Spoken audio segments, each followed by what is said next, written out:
삼성전자 노동조합이 잠시 뒤 노사 잠정 합의안에 대한 온라인 찬반 투표를 시작합니다. 메모리 사업부 성과급의 100분의 1 수준만 받게 된 가전 모바일 DX 부문 조합원들의 불만이 거센 가운데 DX 노조는 투표권마저 잃어 논란이 일고 있습니다. 삼성전자 사업장에 취재기자 나가 있습니다. 박기환 기자.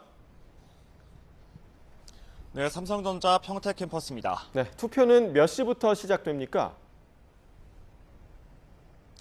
네, 삼성전자 노사가 어렵사리 마련한 임금교섭 잠정 합의안에 대한 조합원 투표는 잠시 뒤 시작됩니다.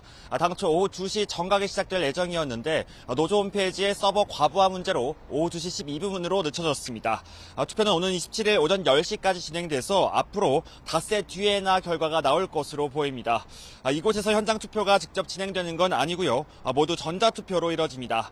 가장 인원이 많은 초기업 노조를 기준으로 7만 명 조합원 가운데 과반이 참여해서 절반 이상이 찬성하면 이번 잠정 합의안은 최종 타결됩니다. 이번 잠정 합의안에는 연봉의 50%까지 지급되는 기존 성과 보상 제도는 유지하고 반도체 부문만 특별 경영 성과급을 지급하라는 내용이 포함됐습니다. 반도체 특별 경영 성과급은 영업이익의 10.5%를 재원으로 활용하고 일정 수준 영업이익을 달성했을 때만 지급한다는 조건이 붙었습니다. 특히 인공지능 열풍 속에 수요가 폭증한 고대역폭 메모리 HBM과 1년 만에 가격이 2배 이상 껑충 뛴 D램, 낸드플래시 등 매출은 모두 메모리 사업부 성과에 해당합니다. 이 때문에 메모리 사업부 기준 1인당 6억 원가량을 특별 경영 성과급으로 받게 됩니다. 반면 반도체 사업 부문에서도 적자를 낸 파운드리와 시스템 LSI 사업부 소속은 1억 6천만 원 정도를 받을 것으로 예상됩니다. 여기에 가전과 모바일 사업 부문 경우 기존 성과급 제도와 별개로 올해 600만 원을 더 받게 될 전망입니다. 메모리와 완제품 사업 부문만 비교하면 거의 100배 가까이 차이가 나는 셈입니다. 같은 회사 직원들이라고 하기에는 격차가 상당히 큰데요. 실제로 노조 간의 갈등도 전면전으로 치닫고 있다고요? 네, 그렇습니다. 삼성전자 내부에서도 희비가 엇갈리는 수준을 넘어서 노노 갈등이 극단으로 치닫고 있습니다. 한때 함께 임금교섭에 참여했던 노조 간의 갈등이 투표권 박탈 공방으로 이어지고 있습니다. 반도체 사업부 중심인 초기업 노조 삼성전자 지부가 가전 모바일 등 완제품을 담당하는 DX 부문 중심의 동행노조에 잠정 합의안 투표권이 없다고 일방 통보한 겁니다. 앞서 동행노조가 이달 초 공동교섭단이 반도체 중심으로 운영되는 데 대해 반발해서 교섭단 이탈을 선언했습니다.